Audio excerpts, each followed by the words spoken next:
Alors, je voudrais parler un peu de ce dimanche matin, 7 août, où j'ai écouté Radio J, c'est-à-dire la radio, une des radios de la fréquence juive. Alors, je vais revenir sur plusieurs points. Le premier point, c'est de croire que l'Ancien Testament est différent du Nouveau Testament.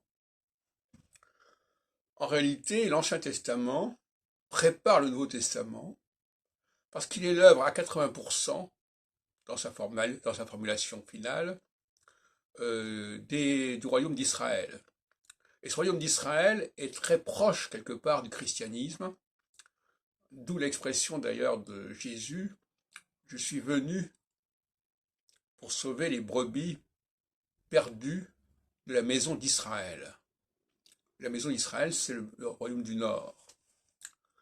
Donc, croire naïvement que l'Ancien Testament représente le judaïsme, c'est une plaisanterie, c'est un contresens historique. L'autre point, c'est le mot même de Radio J renvoie à Juda, au judaïsme. Et en même temps,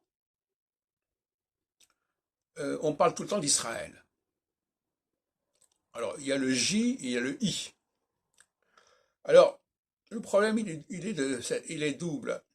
Premièrement, dans le milieu juif religieux, j'étais encore hier dans une synagogue, ma sortie, rue de Cambodge, je regarde les livres de prière, on parle constamment d'Israël, de bout en bout. Et même quand on lit ensuite la paracha et la Haftara, constamment on a le mot Israël qui revient. Et non pas le mot juif.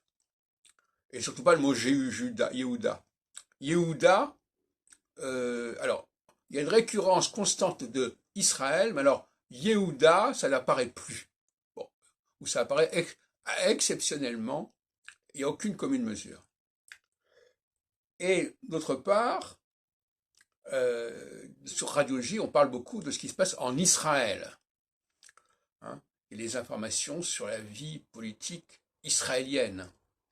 Et donc là aussi, il y a un décalage.